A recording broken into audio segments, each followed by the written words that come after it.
ஒரு பள்ளியை கொடூரமாக எரித்திருக்கிறார்கள். 165க்கும் மேற்பட்ட மாணவிகளினுடைய மரணம் கண் இமைக்கக்கூடிய நேரத்தில் நடந்திருக்கிறது. ஆகவே இங்கிருந்து இந்தியாவிலிருந்து ஈரான் தூரம் அப்படின்னு நம்ம மக்கள் பார்க்கல. 125 மாணவிகள், பெண் குழந்தைகள் கருகி சாம்பலாகி இருக்கிறார்கள். இந்த தாக்குதலுக்கு முழுமையான பொறுப்பு அமெரிக்காவும் இஸ்ரேலும். நாங்கள் சர்வதேச ஒப்பந்தத்தை ஏற்கனவே ஏற்றுக்கொண்டிருக்கிறோம், இப்போதும் ஏற்றுக்கொள்கிறோம் என்றெல்லாம் சொல்லிய பிறகும் கூட பிப்ரவரி 28 திடீரென்று எந்த முன்னறிவிப்பும் இல்லாமல் ஈரானை குறிவைத்து அமெரிக்காவும் இஸ்ரேலும் தாக்கியிருக்கிறார்கள்.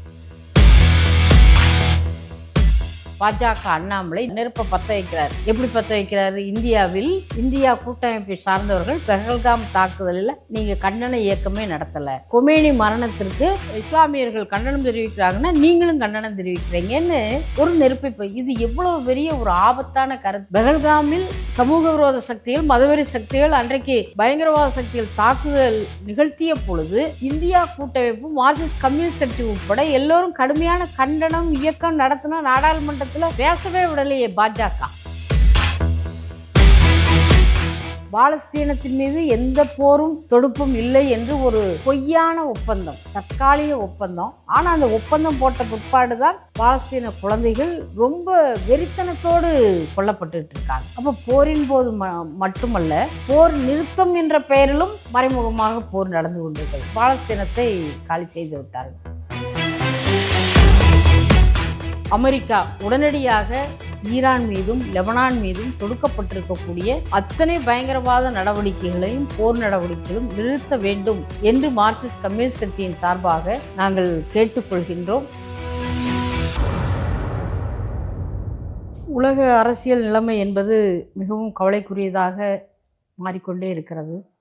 ஈரானில் ஒரு பள்ளியின் மீது இஸ்ரேல், அமெரிக்கா இரண்டும் ஒரு 200க்கும் மேற்பட்ட ஏவுகணைகள் மூலமாக ஒரு பள்ளியை கொடூரமாக எரித்திருக்கிறார்கள். 165க்கும் மேற்பட்ட மாணவிகளினுடைய மரணம் கண் இமைக்கக்கூடிய நேரத்தில் நடந்திருக்கிறது. ஆகவே இங்கிருந்து இந்தியாவிலிருந்து ஈரான் தூரம் அப்படின்னு நம்ம மக்கள் பார்க்கல. 125 மாணவிகள், பெண் குழந்தைகள் கருகி சாம்பலாகி இருக்கிறார்கள். இந்த தாக்குதலுக்கு முழுமையான பொறுப்பு அமெரிக்காவும் இஸ்ரேலும். இன்றைக்கு அமெரிக்க தலைமையில் இருக்கக்கூடிய ஏகாதிபத்திய நாடுகளில் அமெரிக்க நாட்டினுடைய அதிபர் ட்ரம்ப் நடத்தி கொண்டிருக்கக்கூடிய அனைத்து வர்த்தகத்தின் மீதான வரி போடுவதாக இருந்தாலும் சரி, மற்ற உலகளவில் இருக்கக்கூடிய மற்ற நாடுகளை ஒரு 2வது நிலையில் 3வது நிலையில் வைத்து பார்ப்பதாக இருந்தாலும் சரி, மிக மோசமான ஒரு ஆதிக்க வெறியோடு செயல்பட்டு கொண்டிருக்கிறார் என்பதை உலக மக்கள் நன்றாக அறிவார்கள். குறிப்பாக இந்திய நாட்டின் மீது வரி என்பது 50% உயர்த்தப்பட்டு அமெரிக்காவினுடைய நீதிமன்றமே அதை கண்டித்திருப்பதெல்லாம் நாம் பார்த்துருக்குறோம். இப்போ நடந்து கொண்டிருக்கக்கூடிய ஈரானின் மீதான தாக்குதலில் கிட்டத்தட்ட ஒரு 100 பேர் வரை ஈரானுடைய மிக முக்கியமான அமைச்சர்கள், மிக முக்கியமான உயர் தலைவர் அயதுல்லா அலி கோமெனி என்று சொல்லக்கூடிய ஒரு 86 வயதுள்ள தலைவர், அவருடைய மரணம்தான் இன்றைக்கு மிக முக்கியமாக உலக அளவில் பேசப்படுகிறது. அவருடைய மரணத்திற்கும் அந்த பள்ளியினுடைய மாணவிகள் மரணத்திற்கும் மார்க்சிஸ்ட் கம்யூனிஸ்ட் கட்சி உள்ளிட்ட அனைத்து ஜனநாயக அமைப்புகளும் இன்றைக்கு கடுமையான கண்டனத்தை தெரிவித்திருப்பதோடு ஆழ்ந்த வருத்தத்தையும் இந்த நேரத்தில் பதிவு செய்திருக்கின்றோம். ஆகவே அமெரிக்கா, இஸ்ரேல் இன்றைக்கு ஈரானில் இருக்கக்கூடிய அணு ஆயுதங்களை அல்லது அணுவை சேகரிக்கக்கூடிய நிகழ்வுகளை தடுக்கிறோம் என்று சொல்லிக்கொள்கிறார்களே தவிர உண்மை அதுவல்ல. ஈரானை முழுமையுமாக ஆக்கிரமிப்பதற்குரிய ஒரு நடவடிக்கையை மேற்கொண்டிருக்கிறார்கள். பாலஸ்தீனம் முழுவதும் காலி செய்து விட்டார்கள். பாலஸ்தீனத்தின் மீது எந்த போரும் தொடுப்பும் இல்லை என்று ஒரு பொய்யான ஒப்பந்தம், தற்காலிக ஒப்பந்தம். ஆனால் அந்த ஒப்பந்தம் போட்ட பிற்பாடுதான் பாலஸ்தீன குழந்தைகள் ரொம்ப வெறித்தனத்தோடு கொல்லப்பட்டு இருக்காங்க. அப்போ போரின் போது மட்டுமல்ல, போர் நிறுத்தம் என்ற பெயரிலும் மறைமுகமாக போர் நடந்து கொண்டிருக்கிறது. பாலஸ்தீனத்தை காலி செய்து விட்டார்கள். ஓமன் நாட்டின் முன்னெடுப்பில் நடந்த பேச்சுவார்த்தையில் ஈரான் அமெரிக்காவோடு எங்கள் நாட்டில் எந்த விதமான அணு சோதனையும் இல்லை, அணு ஆயுதம் இல்லை, நாங்கள் சர்வதேச ஒப்பந்தத்தை ஏற்கனவே ஏற்றுக்கொண்டிருக்கிறோம், இப்போதும் ஏற்றுக்கொள்கிறோம் என்றெல்லாம் சொல்லிய பிறகும் கூட பிப்ரவரி 28 திடீரென்று எந்த முன்னறிவிப்பும் இல்லாமல் ஈரானை குறிவைத்து அமெரிக்காவும் இஸ்ரேலும் தாக்கியிருக்கிறார்கள். இதனுடைய நோக்கம் ஈரானுடைய அதனுடைய இறையாண்மையை அதை மதிக்காதது மட்டுமல்ல, ஈரானையும் கையில் எடுத்து கொண்டால் மத்திய கிழக்கு பகுதியில் தங்களுடைய சுரண்டலுக்கு எந்த விதமான தடையும் இல்லாமல் அவங்க போயிட்டே இருப்பாங்க. அதுதான் வெனிசுலாவினுடைய ஜனாதிபதி தோழர் நிக்கோலஸ் மதுரோ அவர்களையும் அவருடைய இணையரையும் இரவோடு இரவாக கடத்தி இப்போவும் அவங்க நியூயார்க் சிறைச்சாலையில் வைக்கப்பட்டிருக்கிறார்கள். அப்போ ஒரு நாட்டினுடைய எந்த இறையாண்மையும் அமெரிக்கா மதிப்பதற்கு தயாராக இல்லை. இப்போ இந்தியாவையும் அதே நிலையில தான் கூட்டுச்சேரா கொள்கையை பாஜக அரசு கைவிட்டிருக்கிறது. அது மட்டுமல்ல, 3 தினங்களுக்கு முன்னால் இஸ்ரேலினுடைய பிரதமரோடு பேச்சுவார்த்தை, இந்திய அரசாங்கமும் அந்த கலந்துரையாடலில் கலந்து கொண்டிருக்காங்க பிரதமர் மோடி அவர்கள். அவர் இந்திய நாட்டுக்கு திரும்பி வந்த நேரத்தில் தான் இஸ்ரேல் ஈரான் மீதான இந்த ஏவுகணை தாக்குதலை கொடூரமாக தொடுத்திருக்கிறது. இதுவரை அந்த பள்ளி குழந்தைகளின் மரணத்திலோ ஈரான் அதிபர் படுகொலை செய்யப்பட்டதிலோ இந்திய பாஜக அரசு ஒரு சிறு வருத்தம் கூட தெரிவிக்காத நிலைமை.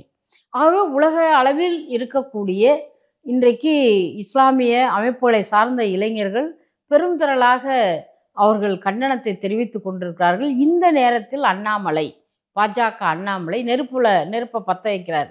எப்படி பற்ற வைக்கிறாரு? இந்தியாவில் இந்தியா கூட்டமைப்பை சார்ந்தவர்கள் பெஹல்காம் தாக்குதலில் நீங்கள் கண்டன இயக்கமே நடத்தலை.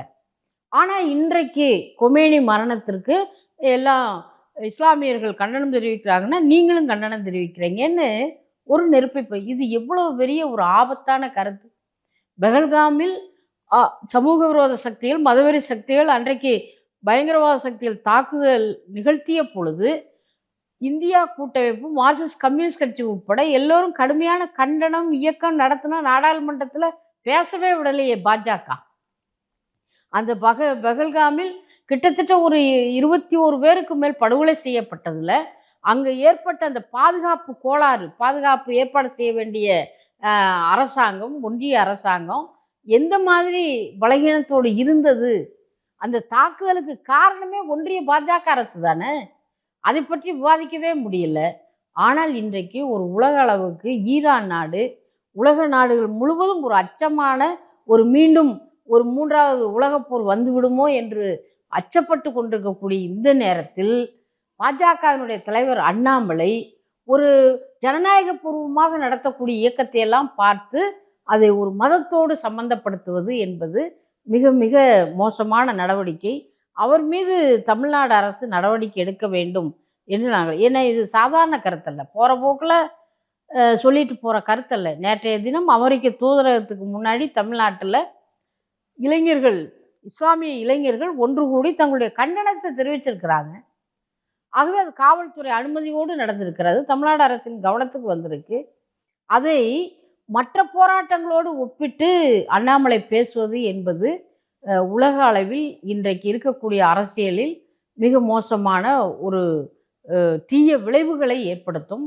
ஆகவே பாஜக எது சமயம் என்று பார்த்து மக்களை பிளவுபடுத்தக்கூடிய கருத்துக்களை மட்டுமல்ல, கூட்டுச்சேரா கொள்கையை கூண்டோடு அதை முற்றிலுமாக கைவிட்டு இன்றைக்கு அமெரிக்க ஏகாதிபத்தியத்திற்கு அடிபணிந்து இஸ்ரேல் போன்ற எடுபிடிகள், இஸ்ரேல் போன்ற அரசு ஒரு மத விரோதமாக அங்கு இருக்கக்கூடிய அந்த நிர்வாக அமைப்பும் சரி, அதன் நாட்டினுடைய கொள்கையும் சரி, ஒருதலை பட்சமான நடவடிக்கையோடு இருந்து கொண்டிருக்கக்கூடிய அந்த இஸ்ரேலோடு இன்றைக்கு இந்தியா ஒரு தங்களுடைய கூட்டை ஏற்படுத்தி கொண்டிருப்பது இந்திய நாட்டு மக்களினுடைய ஒருமைப்பாட்டுக்கும் இறையாண்மைக்கும் உகந்தது அல்ல. ஆகவே இஸ்ரேல், அமெரிக்கா உடனடியாக ஈரான் மீதும் லெபனான் மீதும் தொடுக்கப்பட்டிருக்கக்கூடிய அத்தனை பயங்கரவாத நடவடிக்கைகளையும் போர் நடவடிக்கைகளும் நிறுத்த வேண்டும் என்று மார்க்சிஸ்ட் கம்யூனிஸ்ட் கட்சியின் சார்பாக நாங்கள் கேட்டுக்கொள்கின்றோம்.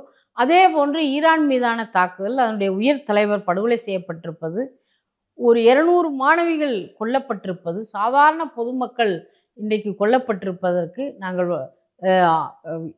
ஆழ்ந்த இரங்கலை தெரிவிப்பதோடு, இந்த சம்பவம் தொடராமல் இருப்பதற்கு சர்வதேச அளவில் இருக்கக்கூடிய ஐக்கிய நாடுகளினுடைய சபை, நீதிமன்றம், உலகத்தினுடைய பொது அமைப்புகள் அனைத்தும் ஒன்று சேர வேண்டியிருக்கிறது. உலக நாட்டு மக்கள் அனைவரும் இதன் மீது ஒரு வலுவான உறுதிமிக்க கருத்தை தெரிவித்து அமெரிக்காவினுடைய ஒரு எதேச்சதிகார நடவடிக்கை, ட்ரம்பினுடைய நடவடிக்கை, இஸ்ரேலினுடைய நடவடிக்கை தடுத்து நிறுத்தப்பட வேண்டும் என்பதற்காக நாம் ஒன்றுபட்ட போராட்ட நடவடிக்கைகளை எடுக்க வேண்டும் என்ற நம்பிக்கையோடு இந்தியாவில் இருக்கக்கூடிய இடதுசாரி கட்சிகள், குறிப்பாக தமிழ்நாட்டில் இருக்கக்கூடிய இடதுசாரி கட்சிகள் அனைத்தும் கண்டன இயக்கத்தை முன்னெடுக்கிறார்கள்.